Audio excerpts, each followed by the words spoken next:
Hello, good morning. সবাই কেমন আছেন? সবাইকে আমার চ্যানেলে স্বাগতম। এই তো সকাল সকাল চলে আসছি আপনাদের সাথে আড্ডা দিতে আর আমার লাইফের কিছু অংশ দেখাইতে, মানে আমি সারাদিন কি করি সেটাই দেখাইতে। তো এই যে আমাদের এটা দুয়ার, যে উঠানটা সুরে তারপর আপনাদের সাথে কথা বলতেছি। তো এই যে উঠান সুরা বলতে আমার এই যে এটুকুই তো উঠান, তাই আমি এটুকু সুরি। আর যে ওই পাশে একটু জঙ্গল হয়ে গেছে, এটা পরিষ্কার করতে হয় 6 মাস বা 3 মাস পর পর পরিষ্কার করতে হয়। এই যে এটা হচ্ছে আমাদের গেট। তো এই যে অনেক কাজ ছিল, কাজগুলো শেষ করে এই যে ফার্নিচারগুলো একটু মুছতে চলে আসলাম। রাস্তার সাথে তো বাসা, অনেক ধুলা পড়ে।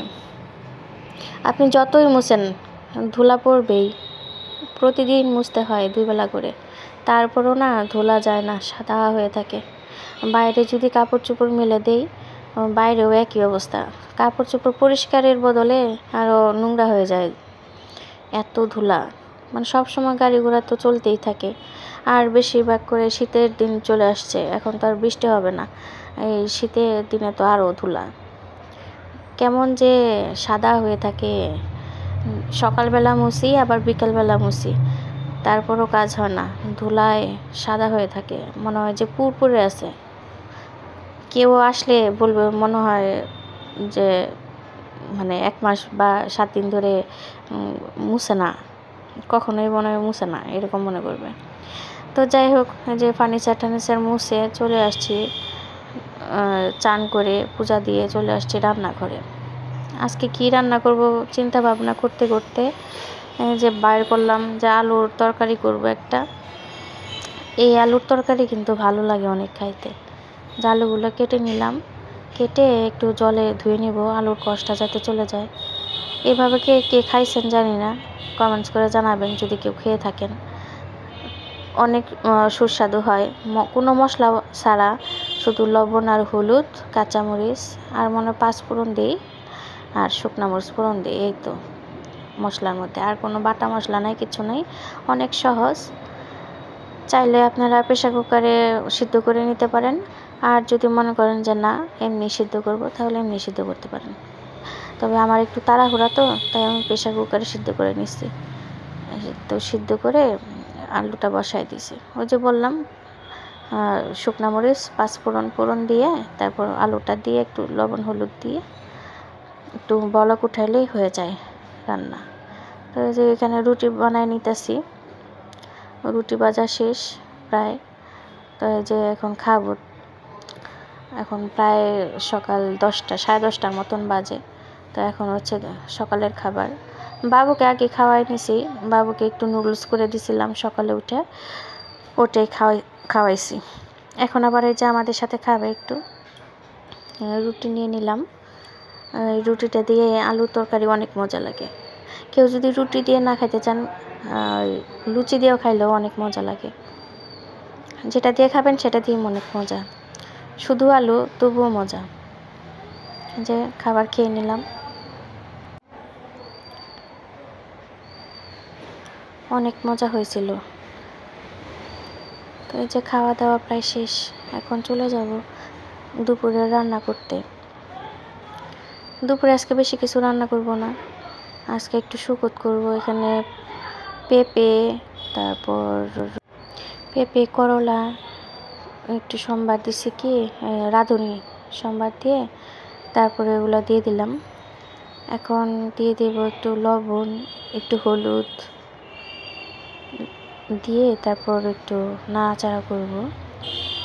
তারপর বাটা মশলার মধ্যে একটু রাঁধুনি, আদা, একটু জিরা, এগুলো দিছি। আর এই যে এই শাকটা দিয়ে দিলাম, এটা হচ্ছে কি বলে, এটাকে জানি কি বলে ভুলে গেলাম। এটা হচ্ছে তেলাকুচ পাতা শাক, ওটা দিয়ে দিলাম। আর এই যে এখানে বক ফুল ভেজে নিচ্ছি। বক ফুল কে চিনেন, কে খান জানায়েন। যে আমি আবার বক ফুলটা পছন্দ করি, আমাদের বাজারে সব কিছু কিনতে পাওয়া যায়। তো বক ফুলটা কিনে নিয়ে আসছিল আজকে, তো এটা বড়া বানালাম।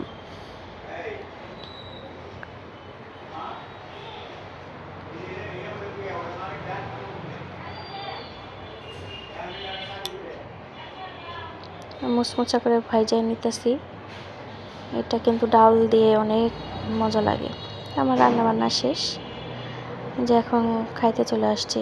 ও কালকে একটু রসা ছিল, সেগুলা একটু গরম করে নিয়েছিলাম, সেটাই খাওয়া হচ্ছে। ওগুলা দিয়ে খাওয়া শেষ করছি। তো আজকে তো একটু ঘুরতে যাওয়ার কথা বিকালে, সবাই একসাথে বসে খাওয়া দাওয়া করতেছি। খাওয়া দাওয়ার পর একটু রেস্ট নিয়ে ঘুরতে যাব। এই যে একটু রেস্ট নিয়ে চলে আসছি। ক্যামেরা ধরতে মনে ছিল না বের হওয়ার সময়, তাই রাস্তাতেই দেখাইলাম। ঘুরতেছি। এই রাস্তাটা অনেক সুন্দর, সবুজ দেখতে খুব ভালো লাগে। সবুজ দেখলে নাকি চোখের পাওয়ার বাড়ে, তাই আমি সবুজ দেখতে চলে আসি সপ্তাহে একদিন হলেও। এই যে আমার বাবাইটা ঘুরতে অনেক পছন্দ করে। যে সে এক দণ্ড চুপ করে থাকে না, সারাক্ষণ দুষ্টামি করে। রিক্সাতেও দুষ্টামি শুরু করে দিছে। এই যে আমার 2 বেবি নিয়ে আমি ঘুরতেছি। ঘোরাফেরা করে এসে উনি রান্না করতে বসছে। সে নুডলস রান্না করবে।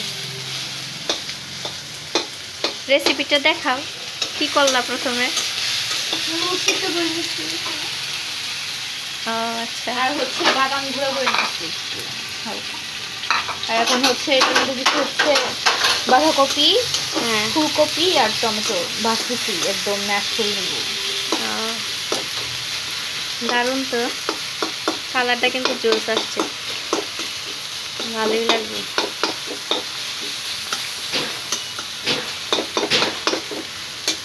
টমেটোটা একদম গলায় ফেলবা, তাই তো? হ্যাঁ, একদম ম্যাশ।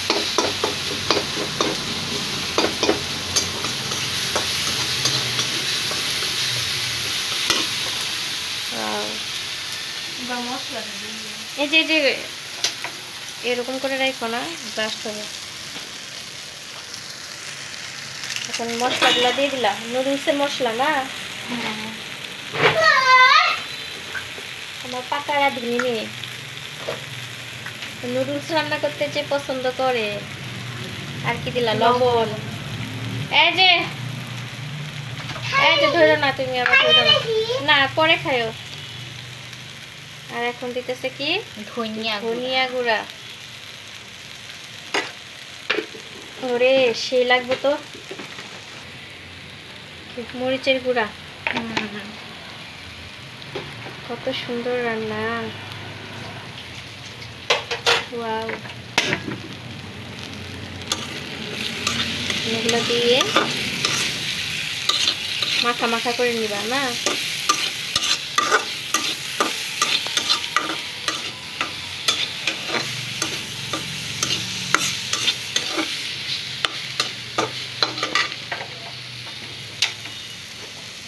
তারপর টমেটো সস নাকি সয়া সস? ওরে বাবা রে বাবা, নুডলস রান্নাতে কত কিছু দিয়ে ইউজ করতেছে। ইউজ করার কারণ আছে অবশ্য, কারণ আমরা এখানে পেঁয়াজ, রসুন, ডিম কিছু ইউজ করতেছি না, নিরামিষ খাবার খাবো, তাই এত কিছু ইউজ করতেছে, একটু স্বাদ বাড়ানোর জন্য। ও আবার ভিনেগারও দিতেছে, ওরে বাবা রে বাবা। একটু করে ভিনেগার দিয়ে দিল। ভিনেগার কিসের জন্য দিলাম? টক টক টেস্টের জন্য লাগবে, মজা হবে। ও আচ্ছা।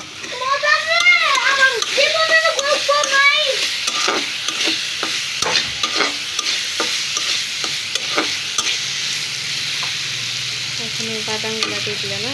বাদাম কি গুঁড়া করে নিছো? ভাইজা গুঁড়া করে নিছো?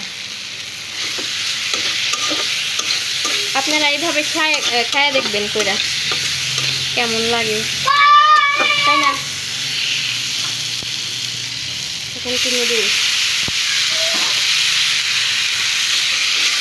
ওয়াও, কালারটা হয়েছে রে জটিল, অনেক সুন্দর হয়েছে কালারটা,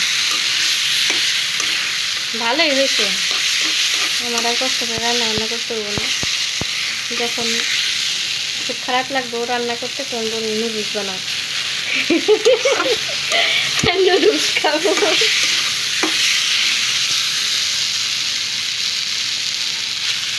অনেক সুন্দর হয়েছে। আজকে এই পর্যন্তই আমার ব্লগটা এখানেই শেষ করব। সবাই ভালো থাকবেন। আজকে আমার ভিডিও এই পর্যন্ত। আমার ভিডিও যদি ভালো লেগে থাকে একটু সাবস্ক্রাইব করে দেবেন, লাইক কমেন্ট শেয়ার করে দেবেন। তো সবাই সুস্থ থাকবেন, নিজেকে সবাই সময় দেবেন, নিজে ভালো থাকবেন আর সবাইকে ভালো রাখবেন। টাটা।